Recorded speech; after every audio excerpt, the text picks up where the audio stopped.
Welcome to another episode of Educating Homebuyers, the podcast. I'm your host, Brady Hay, and my mortgage team has over 9 years of mortgage experience here in Des Moines, Iowa. Whether you're buying your first home, upgrading, investing, or simply just curious about the market, this show is all about helping you and future homebuyers feel informed, educated, and comfortable as you take your next step. Each week, I sit down with real estate professionals, past clients, and local experts to unpack real stories, real advice, and what you actually need to know when buying a home today. Without further ado, let's get into today's episode.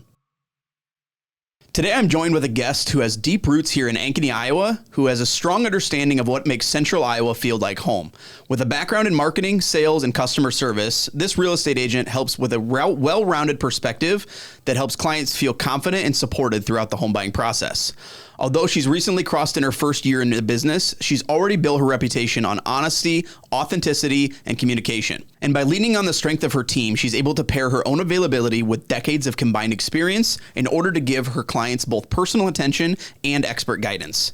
We're going to dive deep into what buyers today are really looking for in an agent, how to simplify the process without losing sight of lifestyle goals, and the values that set her approach apart. I cannot wait to dive in. Ela Knapp, welcome to Educating Homebuyers. Hi. How are you? I'm really good. Thanks for joining me today. No, thanks for inviting me. You bet. Excited to have a conversation with you. Just kind of learn about your journny and give you an opportunity to help educate some home buyers. Yeah, so, my first podcast. Yeah, you're going to do great, I promise. It's no different than any of the other social media you've probably ever done before. Frankly, probably easier, right? Which is something we'll talk about. You've dove really heavily into social media, and you put a lot of emphasis into that. Today's just a conversation, which is the best part. So would love to start off, I guess, just give you an opportunity, share your story. How'd you get into real estate? What kind of put that on your heart to start off? Yeah, so I went to college. I went to Iowa State. Okay. I initially went into marketing thinking, I'm going to do digital marketing, social media. Okay. And then I realized kind of during college that would entail sitting at a desk all day, having a bunch of company guidelines. And I really did enjoy social media and just the autonomy of it all and being able to create something while also helping someone at the same time. Yeah. And so then during college, I got a little bit more into sales. So I sold apparel in bulk to different organizations on campus. Okay. I really loved the customer service element of it, where you come to different organizations, they need products, and you can help them kind of figure out both their budget, both their needs, and help them find the best product that works for them. Yeah. And I just loved that.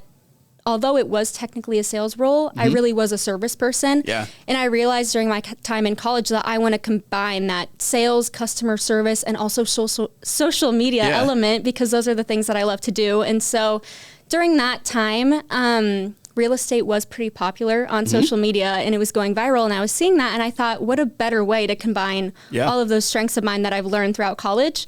And then also, my dad did commercial real estate, so I kind of had that idea in the back of my head. Yeah. And it's not the same whatsoever. Very different business. No doubt. I'm learning, but I'm just super excited to continue putting those strengths into my business, and I've really loved it so far, even though it's been challenging. That's fantastic. Yeah, because you hit the nail on the head there. It's cool because you get to be that, I don't like to use the word influencer, but you get to create content, right? But it has that authentic background and ultimately the working with people aspect of it that still gives you that core that goes along with it. So it's not like you're just pumping out content every day. You get to actually work with the people you interact with. So it's kind of a best of both worlds. So like you said, you get the marketing, you get the customer service of like helping somebody with the process of buying and selling houses. And then you also get the sales approach too, which I always joke, like, I don't really feel like a salesman, right? As much as our jobs are sales, right? At the end of the day, we're just here to help, you know? So it's a great, kind of a mix of everything. So, so I touched on it in the intro, but you've only been doing this for about a year. Yep. Which is, it's a super unique experience that frankly, I'm excited to dive into. Talk about your first year. What's that looked like, from the moment that you graduated? I guess, did you get your license right away? Did you get it during school? What did that look like? I guess your first kind of bridge into real estate.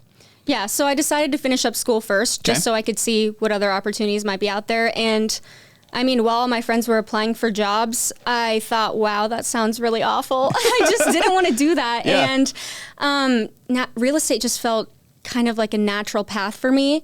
And right after graduation, I thought, I just really need to get into this. So I found just like a simple timeline online of how to get my real estate license, and I just did it. I know it wasn't as simple as that. I mean, I figured it out and I studied hard and I got my license within 3 months and then interviewed a few teams and ended up with Danielle Seifert's team because they just were very easy to talk to. And I felt comfortable going to them. I knew that if I had any questions, I would have people to guide me through that. And that has really benefited me my first year because, I mean, you don't really learn how to properly guide your clients in real estate school. You just learn a lot of the legal stuff and you learn about loan types and whatever. All the fun stuff, right? I all love the mortgages. super fun stuff. But it's like, that's why you're here and other mortgage lenders are here, is because that isn't my area of expertise. My area of expertise is helping people find what they're looking for, helping people align their lifestyles with their next home. And so, I just figured having a team would be the best path for me because they can support me with their expertise. Without a doubt. And so that's a great point for anybody listening is like, and I actually talked about this on the episode that went live today, which time of recording, this is episode 8 that was released this morning. But I made a point of like, in today's world, I actually am seeing a super big wave of younger agents that are diving in, you know, like you said, right out of college. And I made a point that I would argue that that's just as valuable, you know, and I would encourage clients to consider them as your real estate agent and not necessarily make your decision just based off of experience, because frankly, it takes somebody you're comfortable with, right? I think that's the most important thing is like, you have to have an agent representing you that you're comfortable with. But just because you don't have 20 to 30 years of experience doesn't mean you're lesser of a real estate agent. One, because you've got your team behind you, right? So you know you've got a team of experts and colleagues that'll help you navigate if you have a scenario or a situation that you have never ran into before. But arguably, like, you made this decision as, and I don't want to assume your age, but as a young adult, fresh out of college, like, you want this to be your career, right? And so it if anything, it should show clients that you're pot committed. You're in it to make this, you know, your lifestyle and your career, and you're dedicated to making sure that you're as well equipped as possible to help your clients navigate any sorts of nuances. So I think that's a valuable point, that I think there's this youth movement in real estate right now where young agents are entering the market and the industry as a whole. Which I think is a testimony to you guys and the hard work you're putting in, because it's not hard. It's not easy out there right now. No. Real estate is hard in 2025, just because there's a lot of different things you can navigate with affordability and just, you know, the nature of inventory and everything that goes into it. So kudos to you for you know, giving it your all and diving in head first. So thanks. Yeah, I think even when I first joined, even other agents were saying to me, why no one on my team, but people would say, why are you choosing to join now? I mean, this is an awful time to join real estate, especially this young. And I said, I mean, yeah, but I'm in this long term. Like, I'm a pretty stubborn person when it comes to this stuff in my career. And I want to make this a long-term commitment. I'm thinking 10 years ahead. I'm not thinking, oh, what's the market like this year? You're not trying to make a quick buck, right? No. And so I think the dedication behind it is super important. And my goal at the end of the day is to, have people to back me up that have the expertise, because ultimately experience and expertise is important. For sure. And it's important to know just what they need to succeed, what the clients need to succeed. And having a team behind me is amazing. But also being 1 year in, it's not like I have all these repeat referrals that I'm tending to. So I have more time. I'm always on my phone, especially being a younger person. I am always on my phone. That thing, don't we? So I'm always available. And I also have a team to back me up with that expertise if there's something that we come across that I haven't experienced before. And every day I come across something I haven't. And that availability is a sales point for sure. Like, and we always talk about this, but real estate happens in the odd hours, right? Like most times people are buying houses, nights, weekends, holidays. Like, that's when other like normal humans have availability. So we're here to go, you know, we're ready to rock and roll, you know, and you've, you know, taken that head on, and that availability is a huge selling point. So. The availability and the marketing of it all too. I mean, I think it was 2024 NAR's home buyer statistics or something like that said almost all home buyers start online in their shopping process. And because I'm posting all this stuff on social media and a lot of people can see that, I think that can be super beneficial to sellers and buyers, because they're seeing, oh, wait, I didn't realize that was even available to me. I didn't even know that, I don't know, this certain program was available to me. I didn't know I could afford a house. I didn't know that type of house existed. So it's just super helpful to spread awareness. And that's what I want to do for especially younger home buyers too. And I know that age is increasing, but it's still great for my generation to be prepared when they're ready to buy a home. Yeah. I think this is frankly, I didn't give you any chance to prepare for this question, so I apologize, but it's an interesting point that I'm curious about. So I also majored in marketing in college. Okay. Granted, I graduated a little bit before you did. I don't want to age myself. However, I'd be curious to know, being 1 year in, how have you utilized, or what are some things you learned in take an example of a marketing class in college. Are there any things in particular that you learned in school that you've been able to utilize in your first couple of years or in your first year in real estate? Yeah. Well, first of all, in all my sales classes, the first thing that we learned is the importance of listening. Yeah. And I think that is one thing I would have really struggled with if I didn't take the chance to practice that. Sure. Because one of the most important things when it comes to helping home buyers especially is taking the time to understand, well, what does their lifestyle look like? What do they actually need? Because sometimes they'll tell you, oh, I need this feature of the house, but they can find a way to fulfill that need with a different feature or a different solution that they may have not even realized was possible. So listening is super important. And I know that's not just social media marketing, but marketing in general is what I've learned. That's a great point. And that's incredibly valuable. You have to not just hurry through this process, right? I feel like in the hustle and bustle of a couple of years ago, which you never experienced, but I will tell you, there was a lot of people, both clients and business professionals, lenders, realtors, everybody was just kind of hurrying around, right? And I think if there's anything that's been valuable about this quote unquote slowdown of the last 12 months to 36 months, it's given people time to really dive into what they want to accomplish with this whole thing. And arguably, that's one of my favorite things that I've implemented now is I structure pre-approvals based on client goals. And then rather than me telling them, here's your maximum approval, good luck, go find a house. I've talked about this on other episodes too, but my number one priority is, what do you want out of this whole experience? And then what's your most important? And if your most important is payment and down payment and cash to close, we can make that a priority, right? But on the flip side, if those are less of a need or a desire, and you desire X in a home, you want certain finishes, you want certain location, you want certain size, if that's your number one, then you need to know and understand what that costs. And so it's just been kind of fun to flip the switch on the pre-approval process and focus more on that rather than just jumping in and talking rate and payment. It makes it less transactional and more, guidance based. And during the chaos, we didn't have time to go over that stuff. Because it was hey, I need to get pre-approved now because I'm writing an offer already. So it's just been kind of nice to have that deep breath where we can just take time and be more focused on the things that matter. Yeah. And the people who have reached out to me have specifically said, hey, my last realtor didn't take the time to listen and walk me through my goals because there wasn't time. Yeah, which may not even have been a fault of the realtor. No, yeah, it was just the market. And that's why I'm really happy that I did join during a time that was slower, because I have the ability to practice. Exactly. So that when the market does pick up, I'll have the systems in place to be able to. You've implemented the right routine or I can't think of the word I'm looking for, but process really, right? You've implemented the right things now. Habits, I think, is the word that I was technically looking for. You have the right habits now so that even when things do get busy, I would encourage you to stick to those, right? And that's something I'm telling even myself is I don't care if it gets to the point where I've got to work 15 hours in a day. I would rather be thorough up front and make sure that we go through the process in full detail rather than just rush into things. Oh, yeah. And I even had an example this morning. I've got a client that is in the process of buying a new house or negotiating and getting an offer accepted. And, this client specifically has been through this, 15 times in their life. So they've bought and sold houses before.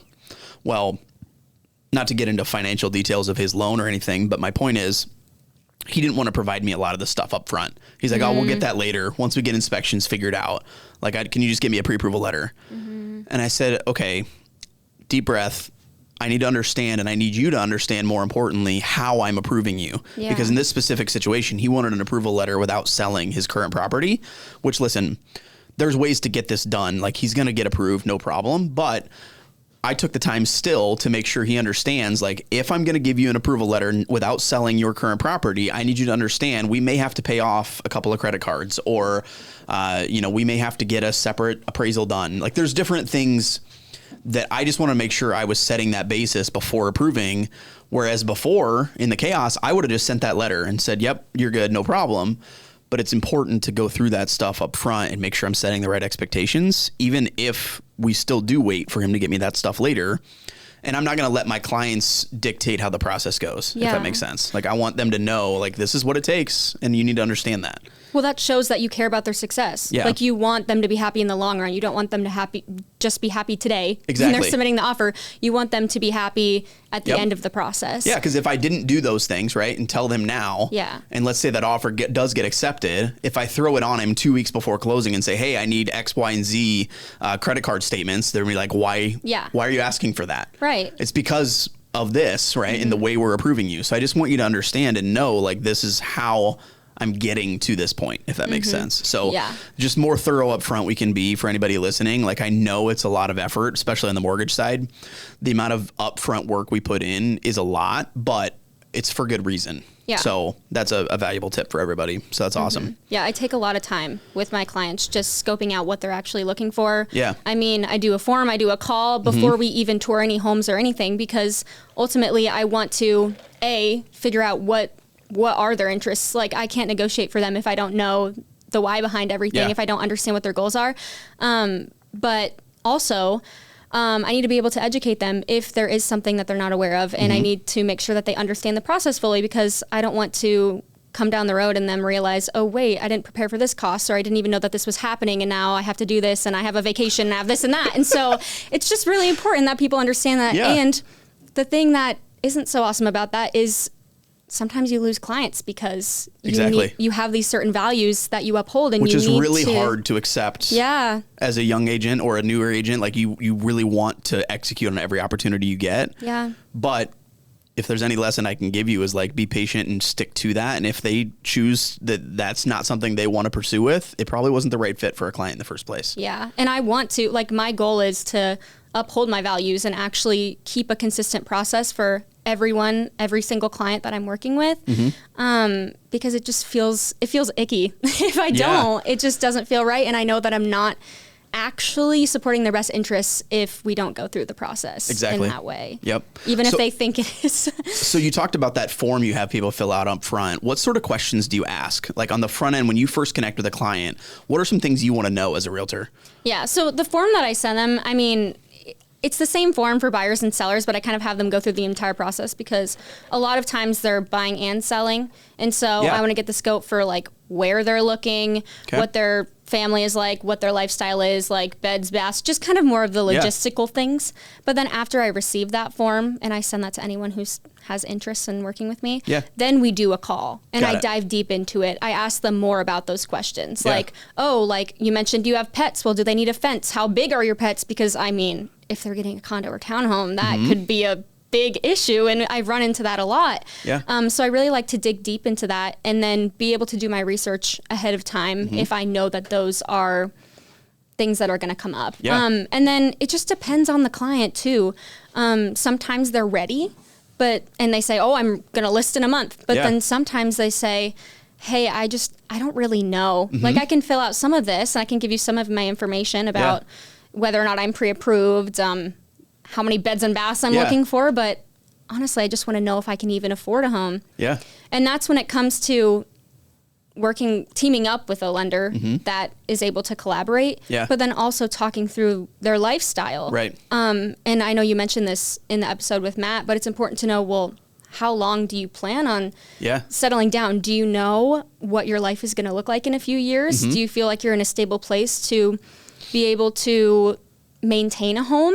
Can you maintain a home? And also, I mean, if you're not staying there for a long time, you might not get enough equity for it to be a valuable investment for you yet. Right. Which is okay. Yeah. Like, that's the big thing that I can't stress enough is like, if we have this initial conversation, we determine that now's not the right time, like that's totally okay. But we still want to have that conversation. We want to be approachable. We want you to feel comfortable to reach out to us and just inquire to know if this is something that's even feasible. And to the point of like knowing what the future holds, none of us can predict what life's going to bring, right? We don't know necessarily what 5 or 10 years is going to look like, but we can talk about your goals and visions, you know, and decide if like, okay, you know, do you have a family now? If you do, great.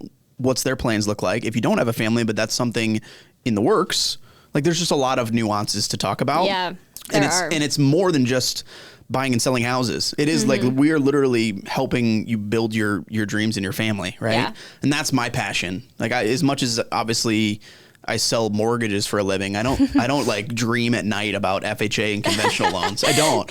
I dream about the stories and helping people bridge the gap and frankly the wealth that can come with owning real estate. Like I've had so many positive like feedbacks from past clients who accomplished things they never thought would be possible because they bought a house. Like that to me is why I wake up every day and I'm passionate about doing this and frankly doing the podcast, and I just want to help more people achieve and feel that, if that makes sense. Yeah. And at the end of the day, I don't get to make the decision whether or not they end up moving forward. Maybe they can afford it and maybe it doesn't completely fit their lifestyle, but that's what they want. If it's what they want, like we're going to make it work.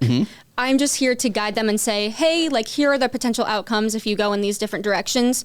What would you like to do? I'm not here to be pushy, and the last thing I want to do is to make someone feel unhappy because they were forced in a direction they didn't want to go. Exactly. I'm just here to be an advocate and guide them to the best decision that they make. And sometimes we have to put ourselves in that professional seat too, right? Like that's the other thing. I was encouraging you this before we hopped on, but it's, you know, doesn't matter how much experience you have. At the end of the day, if a client chooses you to represent them, you are still the professional and you can't be afraid to like position yourself as the pro in this situation and, you know, really strongly encourage in certain situations. You know, an example is, and this is just boilerplate example, but like if you have a client that has a home that's for sale and they get an offer that is like really solid and worth accepting, you can't be afraid to say like, hey, that we should be taking this deal. Yeah. You know, and like just being confident enough to know that like, I understand how good of an opportunity this is. We need to be able to act on that, you know? For sure. Yeah. Especially if it's in the first few days. Yeah. Like that just isn't happening right now. So if it does happen, it's priced right and you're getting a good offer. I mean, I'm going to do my best to tell you what I know and be honest and say, hey, this is a hard conversation, but I just want you to know that if you wait too long on this, you might not see an offer like that again.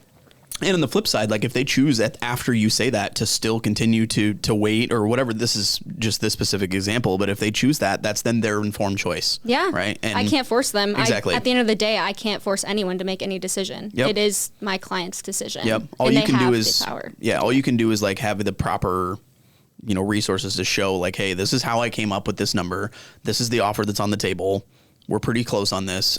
My recommendation is accept, but obviously want you to make that informed choice and, you know, the rest would work out in their favor as well. So. Yeah. And I mean, I'm learning over time what offers are good offers and what offers maybe need to be worked on a little bit. Yeah. Just with how does that, experience. So and if you haven't experienced this yet, no problem. But like, how does that, so like, I know you've represented a few sellers for sure. How has that like flipped your conversations that you have with buyers then too? Like, have you navigated what that looks like to write offers with buyers, and like what's that conversation look like for you? You know, would you say in this kind of market? Yeah. Well, first of all, it depends on the price point. Okay. And it depends on if it's new construction or not, because my team does a lot with new construction. Okay. So you negotiate completely differently with new construction than you would with maybe an older home, or whether it be like a condo or whatever it is. It just depends on what it is. But usually the best way that I can approach that is by being communicative with the cooperating agent. Yeah. I mean, when I go and tour homes with buyers, and they really like it and I know they're serious, I'm going to get on the phone with the cooperating agent. I mean, I obviously don't want to overshare and give away any of their power, but I want to know, what does the seller actually want? Like, what do they need? Yeah. Have they had any price drops? How long has it been on the market? What are some comps? So that when we're submitting an offer, we actually have that data as leverage, because we can't just come in with an offer and say, oh, we have this offer because this is what they can afford and this is what they want. The seller doesn't care. Like, they're just going to go with what's best for them. Yeah. And so at the end of the day, if we can make a creative offer that fits their needs without sacrificing my client's needs, then that's how I'm going to coach them. And they're not always going to listen, because a lot of times they want to try for it. And I mean, I'll still tell them. I mean, I've had an experience where I had a client say, hey, the house across the street 5 years ago sold for this. I think we should offer this. And I said, well, that was 5 years ago. Right. Things are not the same today. I was in high school. Yeah, literally. I was in high school 5 years ago. But That's no, funny. it's like, I mean, you have to have data to back it up, and you have to be able to have that leverage when you're negotiating. I think the point that you made there about every seller's, what they're looking for is different. Yeah. You know, like, for a while there, it was like, hey, who can close with the least amount of contingencies and as quickly as possible? Like, that was the two priorities that was seen from a selling perspective, right? It's not like that today. Correct. It may be the flip of that, honestly, today, to the point where, you know, hey, if I have my home listed for sale, I may not know where I'm going next. And I may not have a new house picked out yet, but I want the peace of mind to know that I've got an offer accepted before I go and write an offer on another one. And you may have a seller that wants more time. Yeah. Because they need time to go find the right place. Yeah. You know, and I think that that's just such a valuable point that is not talked about enough. It's not always highest price, least amount of contingencies, you know, quickest closing that is the most attractive. It is very situational, and frankly, because of the length of time and the slowdown per se in our market, like, we can be a little bit strategic, because for a while there, we were not even able to write offers that had contingencies. Like, I had buyers many times that had to not force, I don't want to say force, but they had to write offers that were non-contingent on their sales, because they knew if they didn't, they would lose out on that deal. And I think it's such a healthy place to be in now, to be able to write an offer subject to sale again and not feel that pressure to perform without selling your home. Because who in today's world can actually afford to support two houses at the same time? It's pretty few and far between. I don't want to say it's not possible, because I have many clients that do it, but who wants that, right? Like, who wants to support two mortgage payments? So being able to, like, safely put in an offer that isn't going to put you in that sort of a position is such a healthy place for our market to be. Yeah. You know, and I think that, and not that you have the ability to compare this, but like, I would compare 2025's market very closely to what we experienced in 2019, prior to the COVID rush, where, you know, it's very, very balanced on both sides. There are a lot of buyers that are winning right now. You know, we can go in and be competitive with offers, because sellers are motivated. But on the flip side, how many times do we still see multiple offer situations? Yeah. Like, that still happens. Depends on the price point. Depends on how they price it, the price point, the location. Yeah. Yeah. I mean, you go like one city over and you're in a completely different market. It just depends on like you said, comparing Ankeny to Des Moines or Ankeny to Ames is a whole different ballgame. Yeah. That's crazy. For sure. Yeah, no. And I'll say too, like, kind of going back to the, making sure, like, you really figure out what the seller's needs are and being creative with that offer. Yeah. Even on the list side, I seriously appreciate it when a buyer's agent will call me and say, like, how can we tailor this to make it work? Yeah. Because I'm currently working on a deal right now where the other offers that we've received, they didn't take the time to do that, and we just had to go back and forth, and that just made things difficult for everyone, because the communication was confusing. Yeah. And when a buyer's agent takes the time to call and say, hey, like, here's where they're at, here's the process, just wanted to let you know, I wanted to update you, what works for you. Oh my gosh, that just makes both parties feel more confident when they're speaking with their clients, and their clients can pick up on that. Right. They feel more confident about this offer because they're like, oh, my agent's in a good mood. Like, they can just feel that energy. It's as simple as that. Yeah. And so people just want to work with people that want to make it work. Yeah. And I think that's such a valuable point. And I was telling you this before we started filming, but one of the coolest things that I've come to realize with this podcast is, as much as, yes, we're educating potential home buyers and clients, this is a valuable lesson and really a valuable podcast for other realtors that are watching this as well. And so if there's any point that we can drive home there for real estate agents, is like, just be communicative and work well together. Like just talk to both parties, be human about it, right? And just try to figure out how we can navigate this so we can all achieve the end goal, which is helping our clients achieve their dreams. So super valuable piece there. Yeah. And that's why I think it's important to communicate and be honest, especially with cooperating agents, because then that gives you a reputation in the agent world. And I mean, when you don't want another agent to see your listing and go, ugh, I have to show their listing. Like that's the last thing that I would want for my clients, because I want to bring them the most buyers that I can. Yep.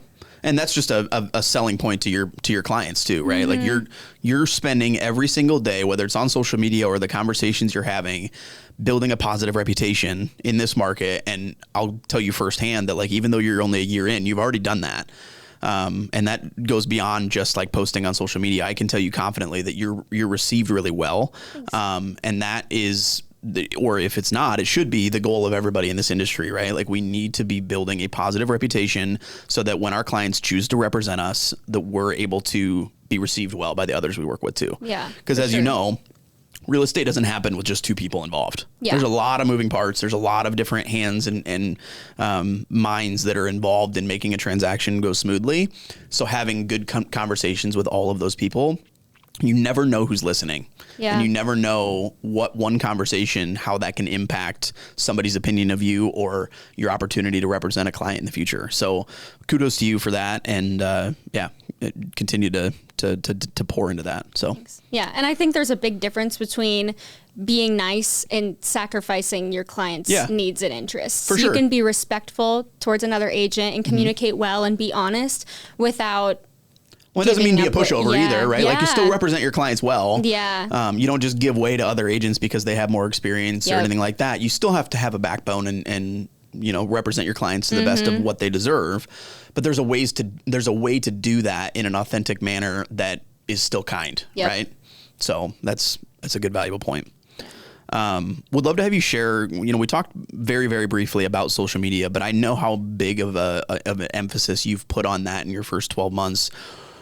Well, obviously that was a priority of yours growing up. You always had this passion for social media, but what are some nuances or ways that you've gotten creative on that, or anything that you've used, and how's that become such a big pillar of your business? Well, there's a few ways. I mean, I think that really helps the people that I know in my sphere of influence see that I'm dedicated and I'm consistent and I will be there for them because I'm constantly posting. But I think it's also really helped with just marketing properties in general, because I really study the data on how is this piece performing? Okay, how can I replicate that for someone else's property? Yeah. How can I build awareness for maybe first-time home buyers who aren't aware of the ways that they can save for a home, or the ways they can negotiate, or they just really don't know anything. Yeah. And so it's helped A, educate home buyers and home sellers, but B, it's helped market properties genuinely. And I think especially TikTok has made that very easy. Yeah. And TikTok kind of has a little stigma, especially with maybe like the older generations, but it is, I think, a very valuable platform to understand, because when people my age get older and they're ready to buy homes, they're comfortable with social media, and that's where they're going to be. It's where they're consuming their content. Yeah. Whether people like it or not, like that's where content is being consumed. And I would argue that they have the best algorithm.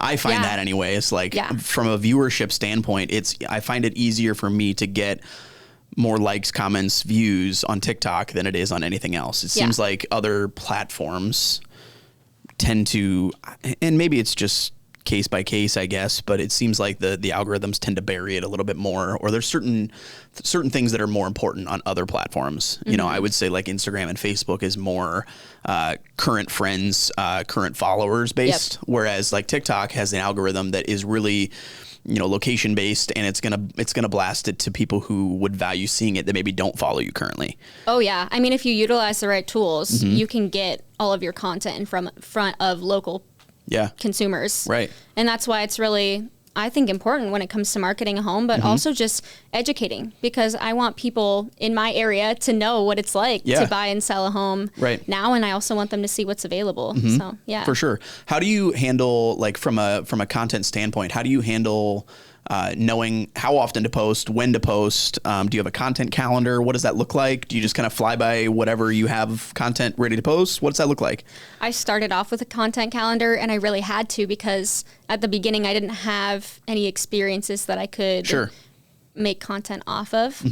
But now it's a little bit more relaxed because I am a little more focused on clients that I will use the experiences in my day-to-day. Yeah. Or if I'm at an open house or if I'm doing content at a listing or something, that I'll post just based off of what's going on. What your day-to-day looks like or client experience or anything like that. Yeah. My goal is to post every single day. Right. And so that's what I try and do. And I think it's just cool to build a community of people that are in my area that can see me and ask me questions. And it's great because I think it makes people, especially younger people, feel more comfortable reaching out. Because I've had friends come to me that are in different states or whatever and say, hey, like, I really want to reach out to an agent, but I don't even know how, and I'm scared. And I mean, a lot of younger people, they're used to social media, so they feel comfortable reaching out on social media. That's just what they've always done. And my goal is to be approachable and easy to get a hold of. Yep. And for anybody listening to this too, even if they're not buying in Iowa, they can still reach out to you. Yeah, they can. Reach out to you first. You can be the resource and then refer them to somebody in their area. So I was really thankful they did. Yeah, for sure. Yes. But that's just a testament to the kind of culture you've created for yourself and the brand, because at the end of the day, that's what we want, right? And we want to feel anybody watching our content that they can reach out to us and be a resource. But I think that's good feedback though, because I'll be honest with you, as somebody who's been doing loans for 10 years and as really the last 6 or 7 years, social media has frankly become I'm going to call it a non-negotiable in our industry. Like, you have to do it. It wasn't ever part of the plan, right? I'll tell you straight up that like when I got into mortgage lending, I can pretty confidently tell you I'd never thought I'd have a podcast. But what I think that is valuable for industry professionals to hear is how to scale it without it sacrificing your business and your clients, right? And you'll learn that as you continue to get busier too. But that's something I've struggled with is like, okay, obviously it's easy for me to focus on social media when maybe I'm down or have less clients because there's less stuff on my plate. But when you get busy, how do you continue to navigate that? And so, and maybe you're still navigating that too. But I think that's something that I would encourage you with is like continue to find a way to utilize the stuff that you're doing on a day-to-day basis without getting burnt out or making it feel like it's a burden to post, Yeah. Well, you can't scale it. Sorry. You can't scale it if you, A, don't enjoy it. Right. And B, you don't actually look into the data. Yeah. So you have to see what's performing. And out of what's performing well. Right. Is that simple to make? Can you just take out your phone when you're at your open house and film that tiny little video? Yeah. I mean, it's some of the simplest videos that I've done that have gotten the most traction. Right. And that made my life easier because then when I realized, oh, this is what my audience enjoys. Yeah. I can just keep on recreating this content in a way that shares different information. Yeah. But just takes me a few minutes to make, and so I'm not sacrificing my whole day doing it. And at the beginning I was sacrificing my whole day because I had to figure it out. Right. And you kind of have to be dedicated to figuring it out. Right. And doing it in your own unique way that showcases who you are and doesn't make you feel exhausted or burn out, because some people really dislike social media, and so you just have to I think the cool part is too, you fell in love with it before it became a part of your job, right? Like, you loved social media and posting prior to getting into real estate. And so it was kind of already an expectation you had in your mind. You're like, well, this is just going to be a part of what I do, right? Whereas for people like me, I've had to adapt. I didn't love posting. I don't like the spotlight on myself. And so I've had to figure out a way to implement it because I know how valuable it is without it burning me out. And that's where that's why the podcast happened for me, because I love having conversations with people. I can sit down and talk to you for 30 minutes, no problem at all. But sitting in front of a camera and telling somebody how to buy a house or get a mortgage, like, that to me just doesn't feel authentic. Yeah. So I got burnt out on it really quick. So if there's any advice there for anybody who's considering creating content, is do it in a way that's authentic to who you are and something that you enjoy, so that you don't get burnt out. Yeah. So, and it still has to be valuable, right? Like, you have to have, and this goes back to you, like you said, studying the data and what's working, because you have to create stuff that, people want to consume. Yeah. But I think they're also, I'll tell you that, like, I've learned that even if maybe the content itself does not go viral, it's still just as valuable. Because yeah. your followers are probably still seeing it. Yes. Right. And they're going to get that interaction.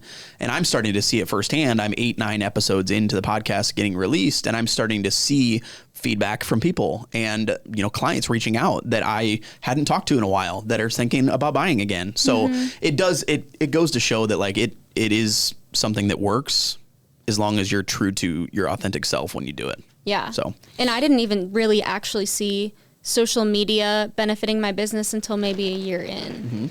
I didn't get people reaching out to me at all at first. And I was reaching out to people on social media. I would DM people, I would reach out and just say, hey, just letting you know, I'm always here to be a resource. Of course, I'm not a pushy person. Imagine if you would have stopped at month 11 and a half though. Right? Yeah, and I would have seen that. If it took 12 months for you to get your first lead from social media, what if you would have stopped?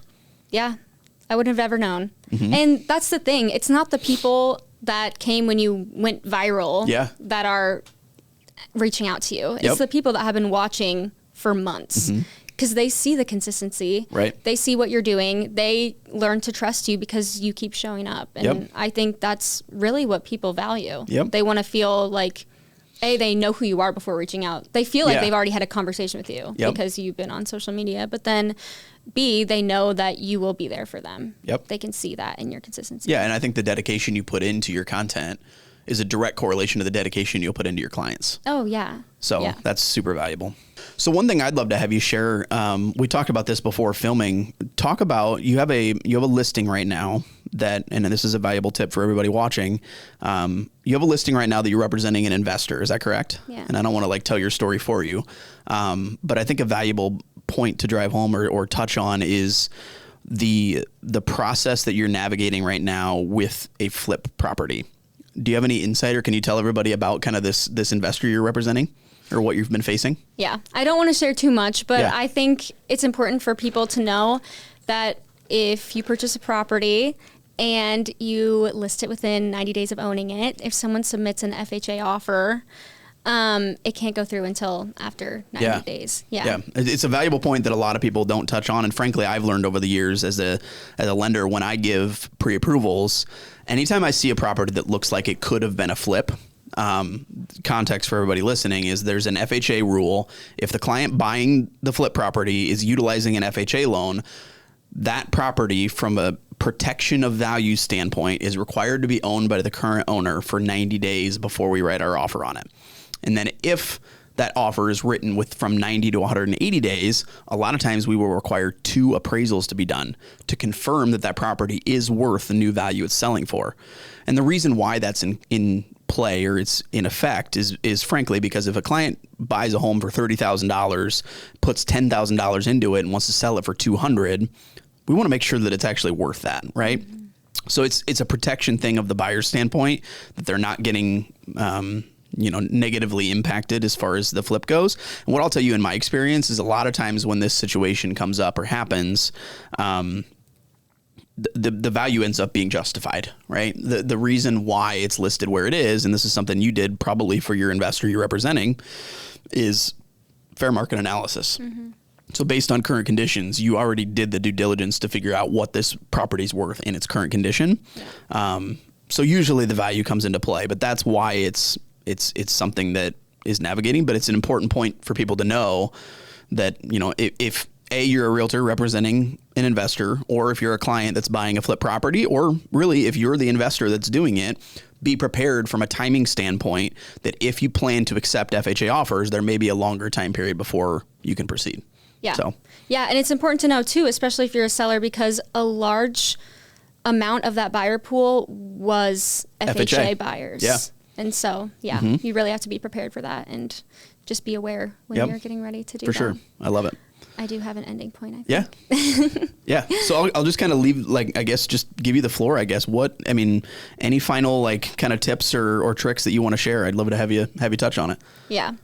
So my final tip and trick to share is that to definitely listen to your agent when they give you their expertise and when they show you the data. I know it can be really hard, but if your agent is being honest and they really care about your situation, which they probably will if you did a good job of interviewing them and getting to know them before working with them, at the end of the day, they just want what's best for you. And so a lot of times when they're telling you something that maybe isn't exactly what you want, they're just looking out for your best interests. Yeah, no doubt. I love it. Well, this has been awesome. Thank you again for coming in, taking time out of your schedule. I know it's always kind of crazy this time of year, but excited to have the conversation. Hopefully this gives you some value, gives your clients and your friends and family that get to watch the episode some value. But if anybody watching this has interest in reaching out to Ela, I'll be sure to link all of her information in the description below. But other than that, thank you. Appreciate your time. And if anybody's watching this, be sure to like, comment, and subscribe. And we'll see you guys next time.